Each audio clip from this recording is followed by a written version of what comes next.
Sahabat Oase Rohani Katolik yang terkasih, kita jumpa lagi dalam acara kesayangan kita. Senang sekali saya MIA Shaneta dapat kembali menjumpai Anda. Dan bersama saya telah hadir narasumber kita. Kali ini beliau adalah Romo Stefanus Ruswan, MSF atau akrab disapa Romo Ruswan. Mari kita sapa dulu Romo. Selamat datang Romo Ruswan. Apa kabar Romo? Puji Tuhan, baik. Sampai selamat berjumpa lagi sahabat Oase Rohani Katolik dan Ibu Jen. Ya, terima kasih Romo.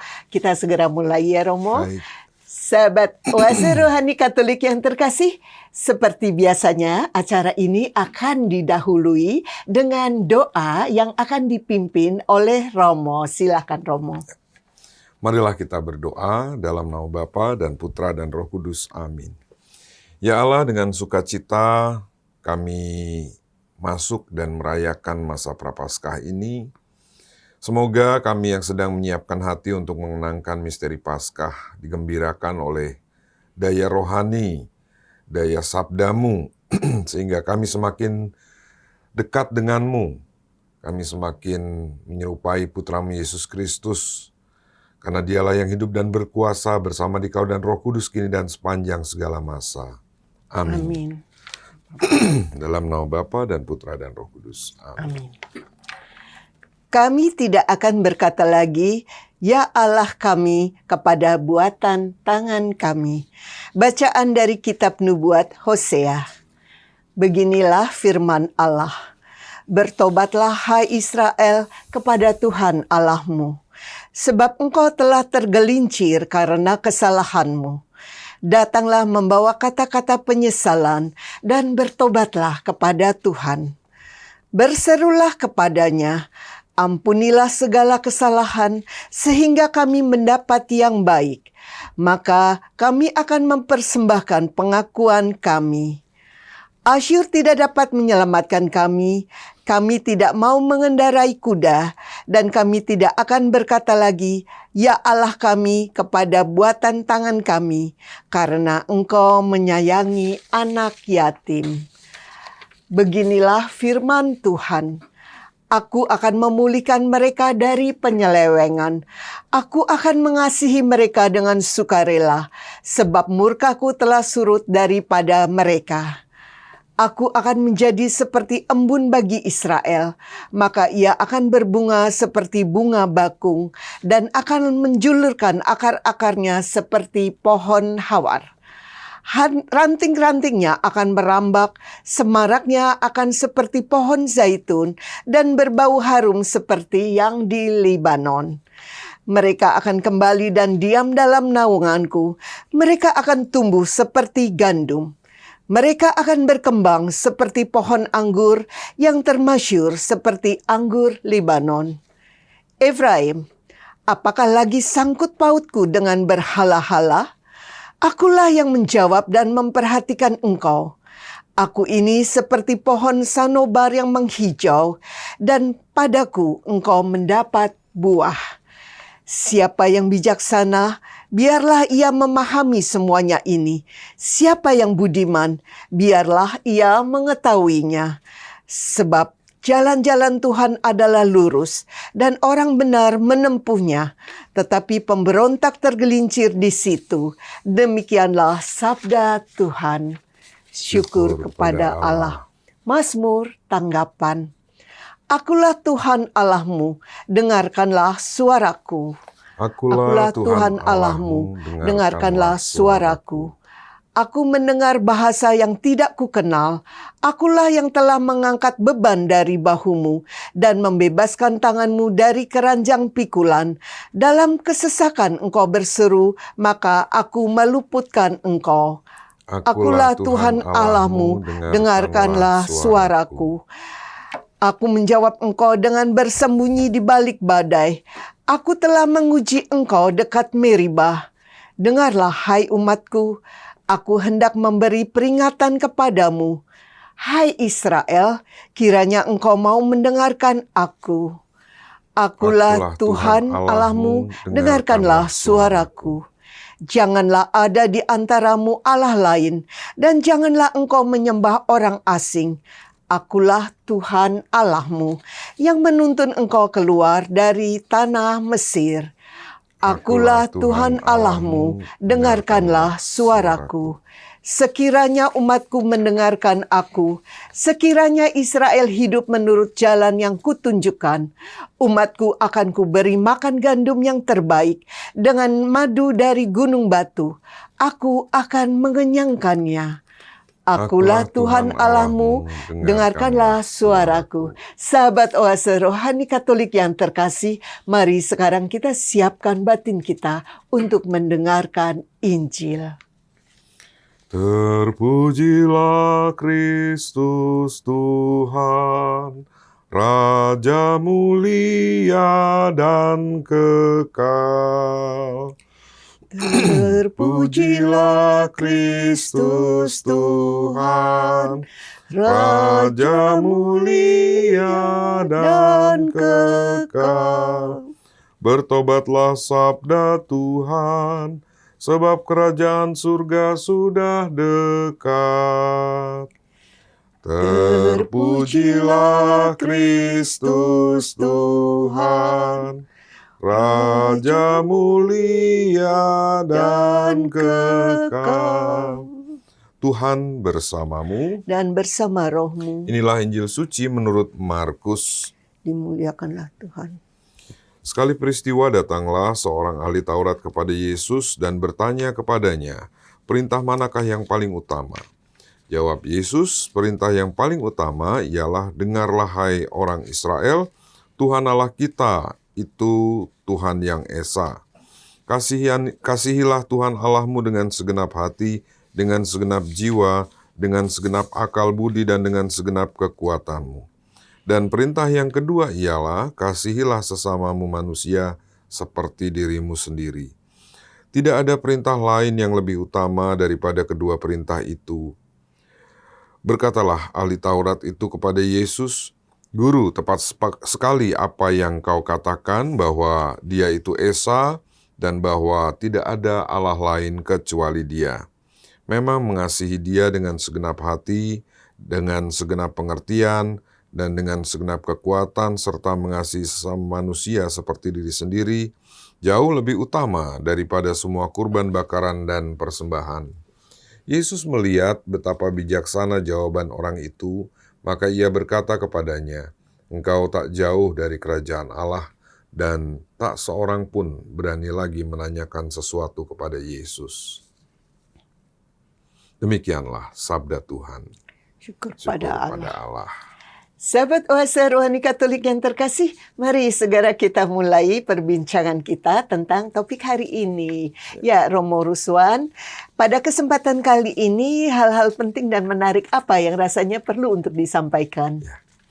Kalau saya membaca bacaan Injil tadi, saya teringat akan satu pepatah Jawa yang cukup terkenal, Witing tresno jalaran seko kulino. Ya. Yang artinya, cinta itu tumbuh karena terbiasa. Gitu.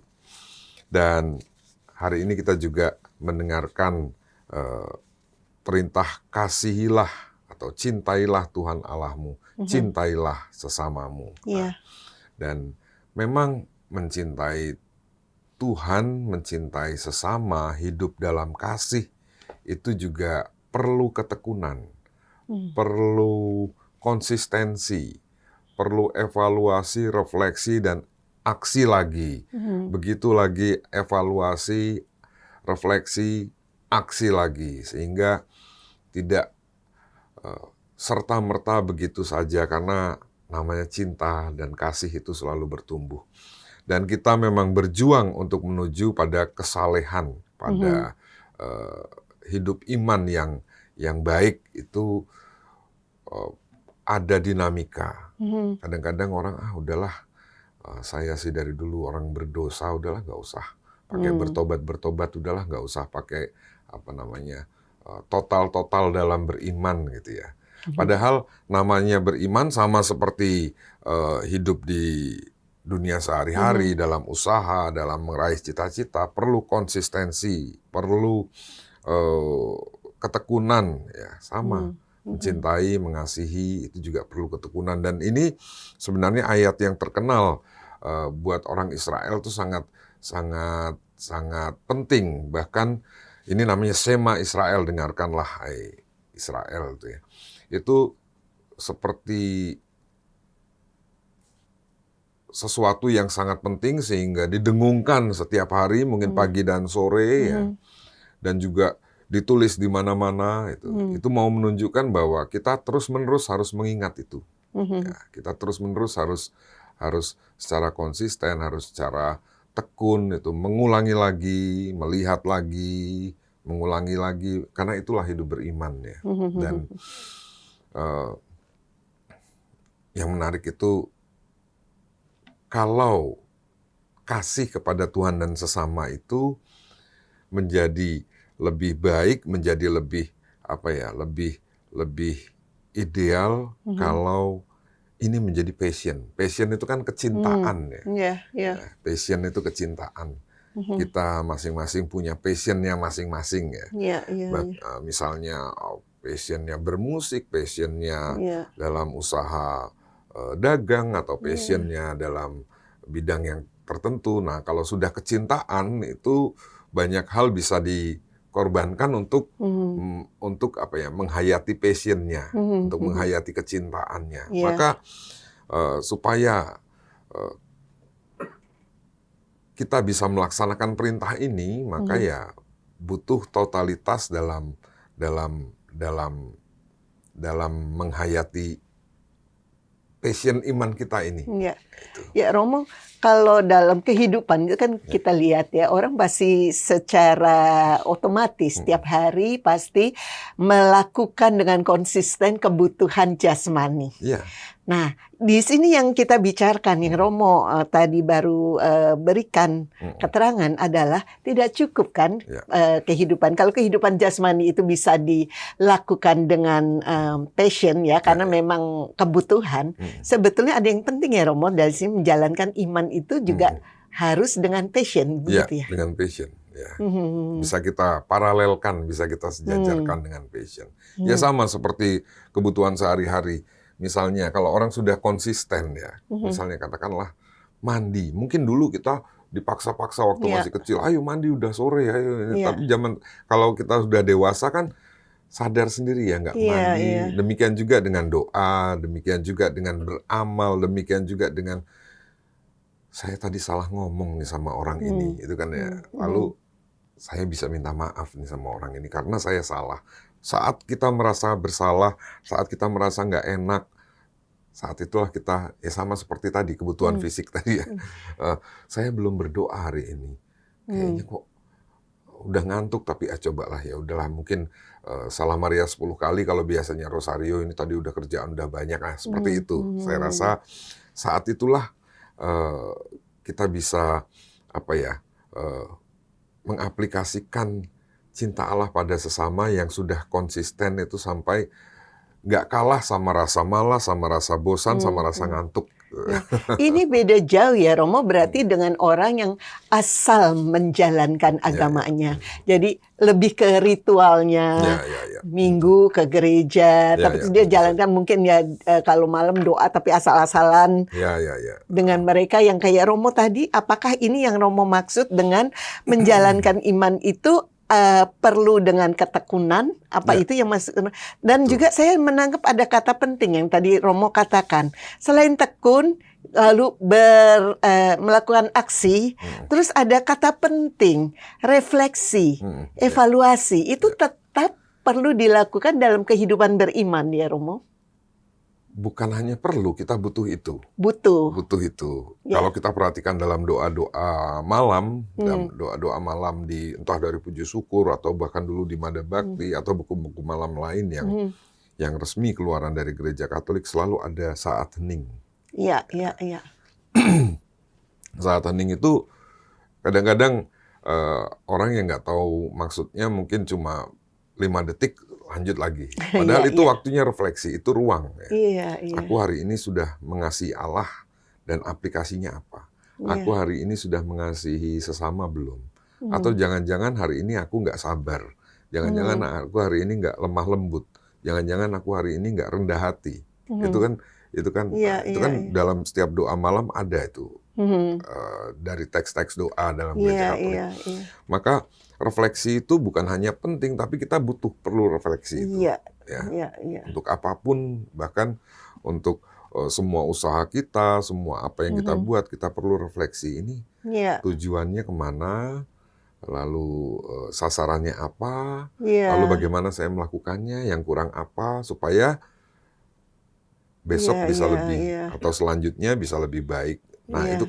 itu kan salah satu usaha untuk berjuang dalam Iya, kesalehan. dan itu biasanya memang dilakukan dalam hidup Iya, sehari-hari. ya, itu kan biasa ya. Iya, Itu padahal refleksi dalam iman ini itu nah, justru sangat penting ya Romo. sangat penting dan kita membutuhkan itu. Kalau Mhm. enggak ya mengalir begitu aja tanpa ada Iya, arah ya. iya, iya, iya, Ya, iya. atau ya ke gereja aja lah. Yang penting datang, yang penting kelihatan, yang penting orang-orang lingkungan tahu saya ke gereja gitu. Mhm, mhm, iya, iya, Ya, iya. bukan yang dalam arti saya ke gereja ini untuk apa Mhm, lalu sabda Tuhan apa.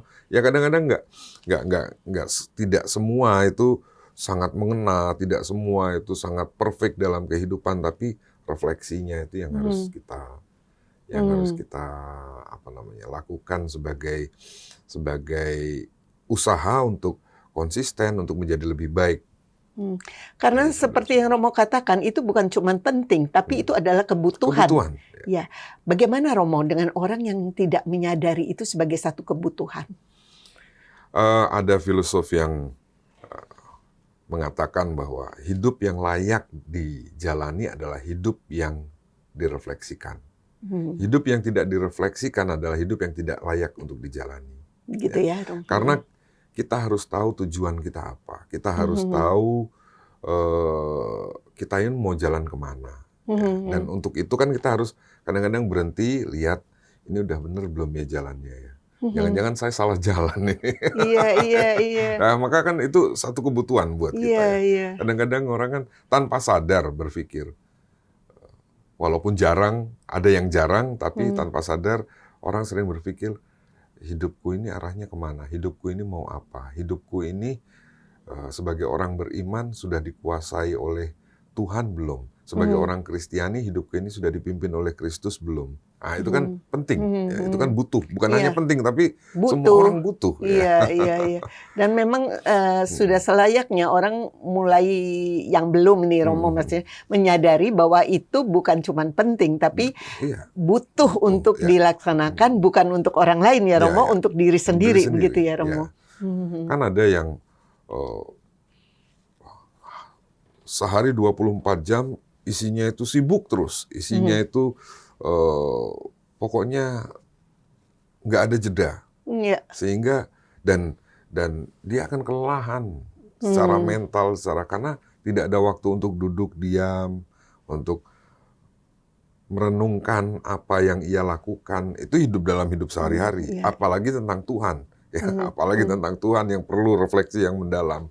hmm. Hidup saya ini sudah sesuai belum dengan maksud dan tujuan Tuhan menciptakanku. Jangan-jangan hidupku ini nah itu kan penting sekali. Nah, Itu iya. butuh sekali kita. Nah, karena butuh dan Hmm. penting tadi Romo sempat menyinggung juga bahwa dalam kehidupan sehari-hari aja itu banyak orang yang sudah begitu sibuknya, sehingga boro-boro kadang doa mau tidur aja cuman Mhm. begitu ya, Ya. sekedar ngerasa, Tuhan juga tahu aku capek gitu. Mhm. Itu salah ya Romo ya. Mhm. Jadi memang Kalau harus salah, balancing ya, kalau harus salah, saya balancing ya. rasa saya nggak berhak Nggak untuk berani ya. menyalahkan, tetapi Hmm. saya rasa nggak balance saja Nggak hidupnya. balance ya. Jadi yang penting adalah di kerjaan juga Ya, tidak boleh sampai tidak balancing, ya, masih harus menyediakan waktu ya untuk untuk supaya ya, balancing dalam hal iman, ya, ya, begitu ya, Romo. betul. Nah, Oke. mungkin ada saran-saran Romo untuk orang yang masih susah untuk memulai melakukan refleksi di malam hari, misalkan menjelang tidurnya. Mhm. Ya refleksi itu sederhana aja ya. Kita Hmm, melihat seharian ini sudah berbuat apa, maka sebenarnya tidak perlu trik khusus, hanya ya duduk diam. mhm, Ya, kita butuh ruang, bukan hanya soal ruang tempat, tetapi ruang dalam batin, ruang untuk merenungkan. ya, Kadang-kadang di Jakarta ini justru ruang itu sangat luas, terutama saat macet. Justru luas. Justru luas saat macet, daripada bengong, daripada mikir yang jelek-jelek, mikir kejelekan, mikir negatif, mendingan sambil refleksi. Saya hari ini apa, atau saya kemarin karena belum sempat, lalu apalah, seperti itu. Itu ide bagus, Romo. Dan sebetulnya dengan kata lain, tinggal kita mau atau enggak ya, Romo ya. Kita Jadi mau sebetulnya apa. ruang itu justru yang Romo bilang Iya, sangat banyak. Karena Roh Kudus itu sungguh butuh ruang. Roh Kudus itu dinamis ya. Lambangnya kan burung merpati, tiupan angin, dan lidah api. Itu kan dinamis. Iya, iya. Maka kerja Roh Kudus itu perlu ruang. Maka kita juga harus menyediakan ruang di tengah kesibukan, di tengah ruang untuk Roh Kudus itu bekerja, untuk Roh Kudus itu mengingatkan kita, untuk Roh Kudus itu mendorong kita, dan kita pun harus peka ini didorongnya kemana. Begitu. Dengan kata lain, kita perlu membuka hati. Ya. Gitu ya, Romo ya. Kalau memang cuek ya nggak bisa ya, Romo. Ini menarik sekali, Romo, dan saya rasa bisa jadi pencerahan yang bagus. Sayang kita harus jeda sejenak, nanti kita lanjutkan perbincangan kita ya, Romo.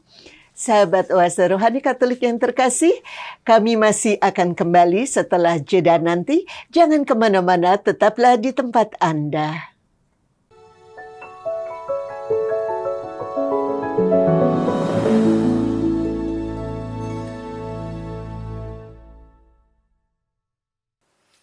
Sahabat Oase Rohani Katolik yang terkasih, terima kasih masih bersama kami di acara kesayangan kita. Bagi Anda yang ingin menyampaikan saran atau kritik, kami persilakan untuk menghubungi kami melalui alamat email kami di orkkaj2021@gmail.com atau melalui WhatsApp di nomor 0881 0251 33438. Masih bersama dengan Romo Stefanus Ruswan, MSF, dan saya, Emilia Syaneta. Mari kita lanjutkan perbincangan kita. Ya, Romo Ruswan, di sesi kedua ini hal-hal yang menarik lagi dan juga penting. Apa yang ingin Romo sampaikan? Ya, kalau tadi dalam bacaan pertama yang belum sempat kita singgung ya, ada nubuat Hosea itu ada ajakan untuk bertobat.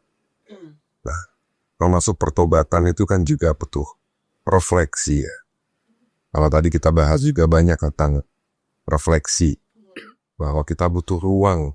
Nah, orang kalau nggak pernah refleksi, nggak pernah melihat tindakanku benar atau salah, bagaimana mungkin dia bisa bertobat? Iya. Nah, apalagi ini masa prapaskah, waktu yang cukup baik untuk membangun pertobatan pribadi. Iya. Maka ada baiknya kalau kita punya waktu bertekun dalam refleksi selain dalam aksi. Bertekun dalam refleksi selain dalam aksi. Jadi tidak hanya aksi aja ya, tidak hanya aksi, jalan terus tanpa ada refleksi. Pokoknya hidup berjalan terus tanpa kita evaluasi, tanpa kita refleksi. Lalu yang harus kita kurangi apa, yang harus kita tambah apa secara kepribadian, secara sikap kita yang harus kita perbaiki apa, itu sungguh butuh yang namanya waktu hening, atau kalau bahasa lain saat teduh, atau saat kita hening sejenak menghadap Tuhan, nggak usah minta tapi melihat. Nggak usah minta tapi melihat. Makanya tadi yang Romo katakan di sesi 1 itu menjadi satu alur, satu kesatuan, bahwa selain harus dimulai dengan ketekunan tadi, dengan passion yang sama, lalu ada aksinya. Jadi nggak cuman dipikir ini bagus tapi tidak ada aksi. Selain itu, setelah aksi tidak cukup ya, harus ada refleksi dan evaluasi. Wah, kalau ini Harus balance. iya, kalau ini dijalankan luar biasa pas hasil. Saya rasa Tuhan Yesus pun selalu mengambil waktu untuk berdoa di tengah karyanya. Ya mungkin nggak sebanyak waktu berkarya ya, tapi butuh ruang itu untuk berdoa. Sehingga sungguh ada kasih kepada Allah dan kasih kepada sesama, itu juga dan area kita, pelayanan pada sesama juga terpenuhi, relasi kita dengan Tuhan juga terpenuhi. Jangan sampai hanya salah satu, kita berdoa terus, berencana terus tanpa ada aksi kan juga easy. Tapi aksi terus tanpa ada refleksi dan melihat dorongan Roh Kudus, melihat karya-karya Roh Kudus dalam aksi-aksi kita itu juga kurang. Apakah sungguh tadi kita sangat membutuhkan yang namanya refleksi untuk bertobat, untuk melihat mappingnya hidup kita secara jujur. Refleksi itu kan bercermin ya. Iya, betul. Bayangkan aja kalau kita nggak pernah bercermin kan kita nggak tahu ada di rambut kita sisirannya kurang apa, coba ya kebayangkan lah itu kan. Dan betul yang Romo katakan, bagaimana mungkin orang merasa perlu bertobat kalau dia tidak refleksi, ya Romo? Ya Romo, mungkin dalam kaitan dengan masa sekarang, justru masa pertobatan, mungkin Romo punya hal-hal lain yang menarik untuk disampaikan. Ya, menurut saya saat masa Prapaskah ini saat yang tepat buat kita untuk sungguh melihat dan memulai lagi ya. Jadi kita punya kekayaan yang cukup luar biasa ya. Ini saat rahmat untuk memulai lagi, untuk memulai mengingatkan kita akan pertobatan, akan hidup baru dengan terang Kristus, dengan terang kebangkitan. Maka jangan takut untuk selalu memulai.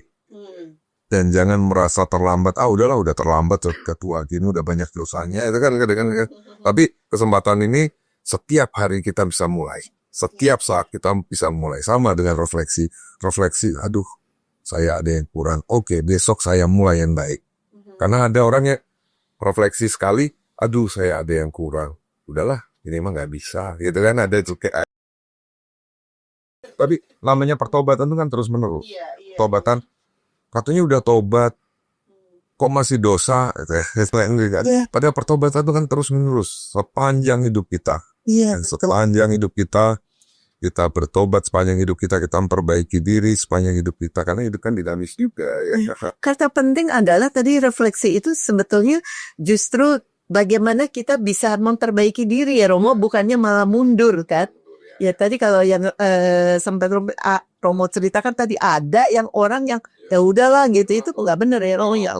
Misalnya kita melihat dalam pemenuhan, saya kok gagal terus ya, saya kok begini ya. Terus akhirnya berhenti hanya pada itu. Iya. Udahlah nggak usah bertobat lah, gini-gini aja lah. Artinya kualitas hidup dan kualitas iman jadi nggak berubah. Ingat loh Romo, jadi ada juga orang yang ngerasa gini, ngapain sih kita pakai bertobat gitu ya, pengakuan dosa maksudnya. Orang nanti ngelakuinnya juga sama, seputar itu aja. Nah, ini masih ada di pemikiran, ya lumayan Romo masih ada catusan itu. Nah, tanggapan Romo seperti apa? Ya, kita memang diciptakan lemah ya, banyak kesalahan dan bahkan kesalahan itu berulang-ulang. Itu manusiawi. Tapi kan hidup kita ini tidak hanya hidup secara manusiawi. Kita orang-orang Kristiani itu juga diajak untuk hidup Kristiani. Maka justru masa Prapaskah ini kan kita diajak untuk refleksi, untuk berpuasa dan berpantang. Itu bukan hanya soal makanan. Misalnya hobi ngomongin orang. Kalau biasanya ngomongin orang yang jelek-jelek, sekarang ini coba ngomongin orang yang baik-baik. Itu kan lebih bermanfaat ya. Jadi oke. Kita memang punya kelemahan, kita memang punya kekurangan, tetapi bagaimana iman kita itu membuat hidup kita tetap bermutu walaupun kita ini lemah. Iya. Kalau kita hanya menyerah, saya orangnya gini kok, saya orangnya kalau ngomong pedes, saya orangnya kalau ngomong orang lain sakit hati, saya orangnya gini kok, ya nggak ada pertobatan gitu. Atau percuma lah bertobat besok gini-gini lagi. Ya mungkin frekuensinya menjadi berkurang, itu buah pertobatan.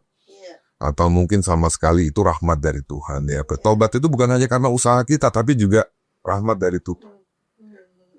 Ya, dan tadi Romo menyebutkan contoh, misalkan ada orang yang ngerasa, ya saya memang gini kok orangnya, emang udah saya memang sifat saya gini kok. Itu kan lebih ke excuse ya Romo, untuk tidak memperbaiki diri. Seperti itu kah? Iya, bisa jadi dong. Iya, Iya, iya. itu sangat apa namanya, sangat kamu nggak bisa merubah saya udah gini kok. Ya memang benar, nggak ada orang lain bisa merubah orang lain, tapi paling nggak dirinya kalau sudah sadar seperti itu, kamu kalau ngomong sama saya, orang-orang tuh kalau sama saya sakit hati kok. Ada yang bangga malah. Ada yang bangga. Padahal kan itu kelemahan, dan jangan menyerah pada kelemahan Dan itu. itu refleksi yang nggak berguna ya Romo, karena tidak membawa ke perbaikan. Seperti itu kan? Iya. Namanya bertobat kan kita dari refleksi, kita lihat secara jujur. Ya mungkin refleksinya kurang jujur aja. Karena kalau kita ngaca, oh ini ada yang kotor, ya udahlah nggak usah dibersihin lah. Kayaknya ini tambah tutupin aja misalnya itu. Iya, tidak bisa dipungkiri bahwa masih ada lah ya orang-orang yang jadi melakukan pembenaran. Termasuk juga ada joke Romo yang bilang kan makan kenyang 1 kali sehari. Lalu kalau nggak kenyangnya boleh berkali-kali. Gitu. Itu kan nggak pas. Ya kalau dia Romo. punya penyakit lambung nggak masalah. Karena kan harus makan berkali-kali tapi nggak usah banyak-banyak. Iya. Ya artinya banyak ini ya, artinya banyak alasan untuk membenarkan apa yang tapi iya. kan namanya bertobat itu bukan soal alasan, bertobat itu soal bagaimana kita memperbaiki kualitas hidup kita. Dan itu kan akan berdampak pada tadi yang Romo bilang ya, kualitas dari pertobatan kita ya Romo ya. Nah Romo, bagaimana sih menjalani pertobatan dengan yang Romo ceritakan itu dengan lebih tepat gitu ya di masa Prapaskah ini Romo? Ada saran-saran Romo apa yang lebih mungkin belum banyak juga orang yang memahami gitu bahwa pertobatan itu bisa dilakukan. Saya selalu memberi satu, bukan perumpamaan tapi apa ya, begini, hidup kita ini kan nyampah. Selalu nyampah. Kita diam aja tuh selalu menghasilkan sampah atau limbah. Sementara sampah kalau nggak di-manage, nggak diatur, itu kan akan menjadi limbah dan menjadi polusi. Iya, betul. Bukan hanya nggak sehat buat kita, tapi juga mengganggu orang. Iya. Ya. Maka bahkan hidup kita itu tidak hanya menghasilkan sampah fisik, tetapi juga sampah mental. Sampah mental itu seperti omongan, ya, tanpa sadar kita nyakitin orang, tanpa sadar kita juga berpikir negatif, tanpa sadar. Nah, saat Prapaskah ini, saat bertobat itu adalah saat kita manage, saat kita mengatur, saat kita mengelola sampah kita agar hidup kita tidak menjadi toksik, begitu ya. Karena kalau dulu kan ada istilah sampah masyarakat, kalau zaman sekarang kan toksik. Agar hidup kita tidak menjadi toksik, maka bertobat adalah memanage sampah-sampah, termasuk itu tadi ya. Saya sih orangnya gini, ya di manage dong. Saya orangnya emosional, saya orangnya gampang marah. Jangan sampai malah, oh dia takut sama saya, dia pernah saya marahin, dia pernah, itu kan malah ini kan lucu. Ada orang Katolik, ada orang Kristiani yang bangga karena ada orang takut dengan dia. Saat dia harusnya menjadi orang Kristiani itu adalah orang yang disegani. Tapi ini orang yang bangga dengan sampahnya. Saya ini emosional, saya kalau udah marah jangan macem-macem ya. Saya kalau udah marah bahaya. Nah itu malah ditingkatkan. Iya, itu seakan-akan itu prestasi padahal kan. Iya. Nah, itu sesuatu yang memang sangat disayangkan ya Romo ya. Maka bertobat adalah memanage hidup kita, mengelola hidup kita, ya, mengelola sampah-sampah yang ada dalam hidup kita, yang potensi-potensi menjadi sampah, agar sampah itu tetap menjadi berkah. Itu loh. Ya, nah Romo saya justru tertarik nih, sekarang kan Romo kebetulan juga menangani ya keluarga, masalah-masalah keluarga. Bagaimana kita bisa mendidik anak-anak kita di dalam keluarga untuk bisa mencapai ke situ Romo. Jadi maksudnya anak-anak itu tidak terbiasa gampangin. Itu kan tentu sesuatu yang harus dididik sejak sedini mungkin ya Romo ya. Nggak bisa tiba-tiba orang sudah dewasa suruh berubah, suruh beriman dengan passionnya kalau tidak dibiasakan. Nah, mungkin Romo punya saran-saran untuk keluarga muda khususnya. Oh, keyakinan saya adalah kalau cuma nyuruh itu nggak akan mungkin, nggak akan bisa. Ya. Tetapi mengajak dan kita ikut melakukan. Memberi contoh. Kita mengajak dan mengajak anak untuk melakukan, gitu ya. Itu kata yang benar-benar ini. Jadi Iya, mengajak, jadi tidak hanya menyuruh. menyuruh. Ya. Betul. Jangan hanya menyuruh. Kamu harus rajin berdoa, tapi ajaklah berdoa. Yuk, kita doa bareng. Iya, Sekeluarga misalnya. Iya. Dan yuk ikut kegiatan karitatif. Yuk ikut kegiatan gereja. Yuk belajar. Jangan nyuruh anak belajar, mamanya atau papanya nonton TV atau main Iya, HP. main HP. Udah pokoknya gitu. sekarang ya papanya juga ikut baca kitab suci kayak baca buku kayak baca ya tenang dulu gitu. Supaya anaknya melihat gitu ya. Kalau dia cuma ngomong doang gitu. Iya. Itu ya yang sangat menurut saya yang sangat penting untuk mendidik anak-anak. Jadi kebanyakan orang kan hanya udah saya suruh, udah dibilangin berkali-kali, udah anak ini masih aja. Ya mungkin cuma ngebilangin, mungkin cuma nyuruh. Ya. Dan itu orang tuanya jelas perlu refleksi ya. Iya, nah, sudah ngajak belum? Sudah melakukan bersama belum? Karena kan banyak anak di usia tertentu kan anak-anak hanya bisa meniru. Iya, betul. Belum bisa mendengar, mencerna. Betul. Dan ini memang tidak bisa terbentuk dalam satu hari ya, Romo. Sudah harus dibiasakan sejak anak-anak masih kecil ya, Romo. Ya. Sama halnya dengan ngajari mandi, sama halnya dengan ngajari makan. Kalau makan berantakan kan juga berantakan ya. Kalau mandi juga berantakan juga kan secara fisik hidupnya juga berantakan. Demikian juga ngajari doa, ngajari bagaimana berbicara dengan orang lain, bagaimana menghormati orang lain, bagaimana menghargai. Nah, gitu. Romo, mungkin bisa di-sharingkan contoh kecil mengajari anak untuk refleksi dan bertobat. Ya, diajak aja doa malam. Doa malam misalnya ya, doa malam. Hanya persoalannya ada saat ini tidak mudah juga mencari waktu untuk doa malam. Nah, di doa malam itu kan ada refleksi, ya dibimbing. Apakah hari ini aku sudah berbuat baik? Orang tua kan bisa memimpin doa dengan ngajak gitu ya. Iya. Apakah hari ini aku marah-marah? Itu kan mudah sekali. Iya. Apakah hari ini aku berlaku sombong? Nah, itu kan ya artinya orang tua yang menuntun lah itu. Iya, dan orang tua harus cukup jujur juga ya. Bukan anaknya saja yang disalahkan, tapi dia juga refleksi itu juga berlaku untuk orang tua seperti itu. Dan juga makan bersama itu juga penting ya. Selain memberi teladan, menurut saya makan bersama, lalu di situ menyampaikan nilai-nilai itu sangat efektif, masih efektif sampai sekarang. Iya. Karena ada waktu nggak makan bersama, lalu doa bersama. Iya. Karena saat orang kenyang diberitahu lebih enak ya. Betul. Romo, kalau yang Romo bicarakan tadi, itu rasanya memang ya di banyak keluarga ini kan karena masalah waktu.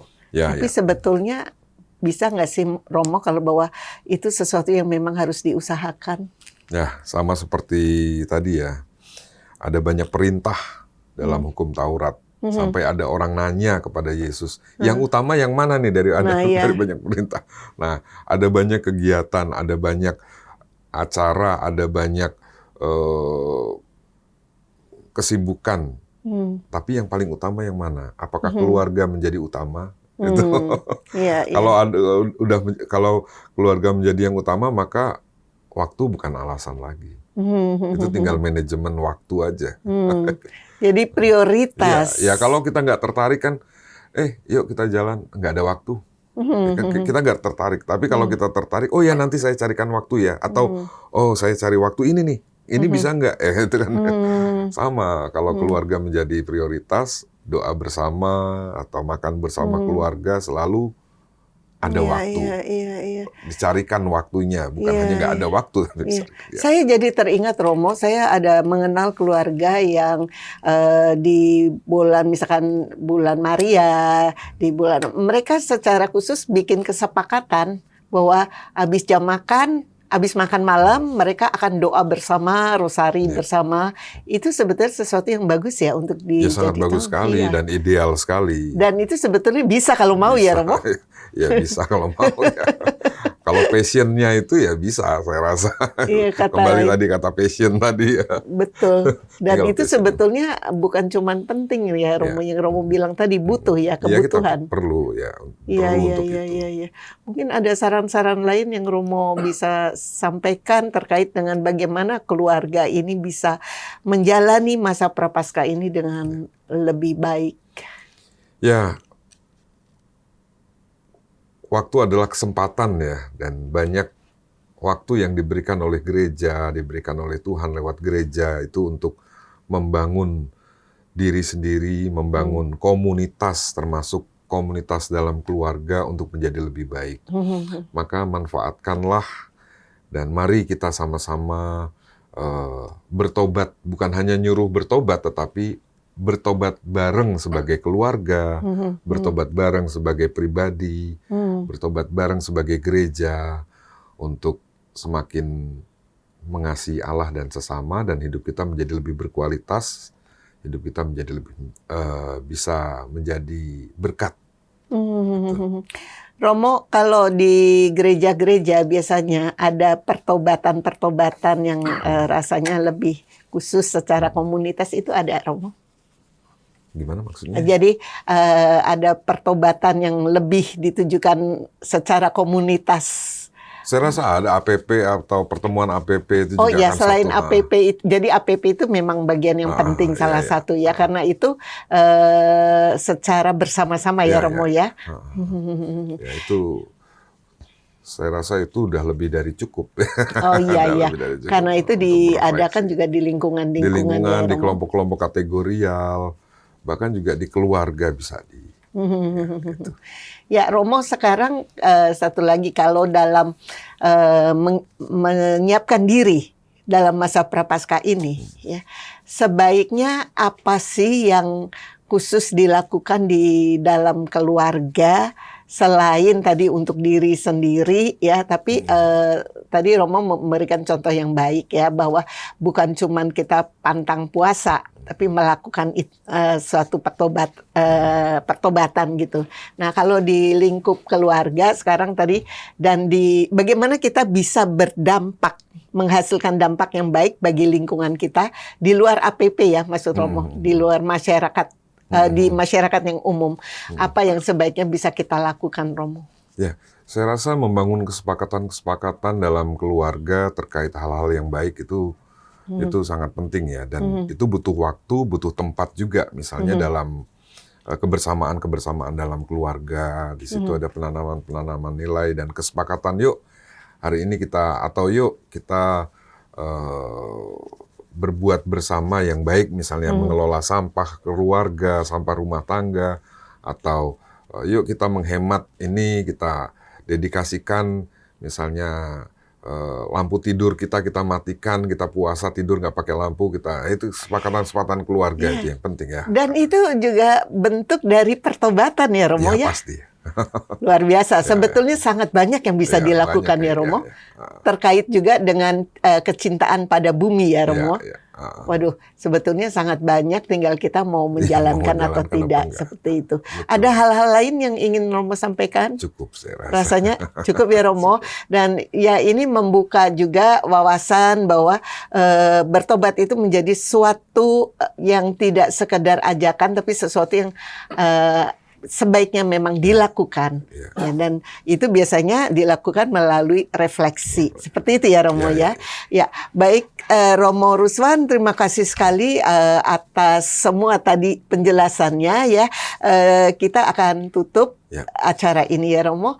Sahabat Oase Rohani Katolik yang terkasih, Demikian perbincangan kita kali ini. Semoga banyak manfaatnya. Dan acara ini seperti biasa akan ditutup dengan doa dan berkat melalui Romo Ruswan. Silakan Romo.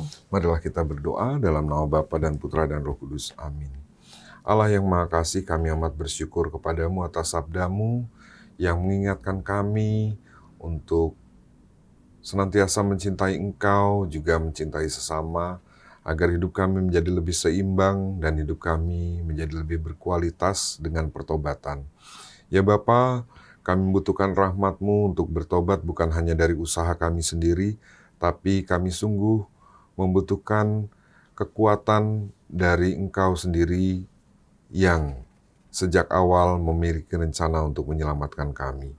Semoga dengan menjalankan sabdamu, kami semakin mampu untuk hidup seturut dengan kehendak-Mu, sehingga kelak kami layak dan pantas disebut sebagai anak-anak-Mu yang tinggal dan berdiam dalam surga-Mu yang kudus. Karena karya keselamatan Putra-Mu Yesus Kristus, Tuhan dan Penyelamat kami. Amin. Tuhan bersamamu. Dan bersama Roh. Allah Bapa yang Maha Kasih memberkati dan melindungi kita semua, Bapa, Putra, dan Roh Kudus. Amin. Terima kasih Romo Ruswan atas Terima kasih. kehadirannya di Sama-sama. sini. Sahabat Oase Rohani Katolik yang terkasih, demikian perbincangan kita kali ini. Semoga banyak manfaatnya bagi Anda semua. Romo Stefanus Ruswan, MSF, dan saya MI Alsyanita, pamit undur diri. Selamat melanjutkan aktivitas Anda dan jangan lupa untuk selalu bahagia.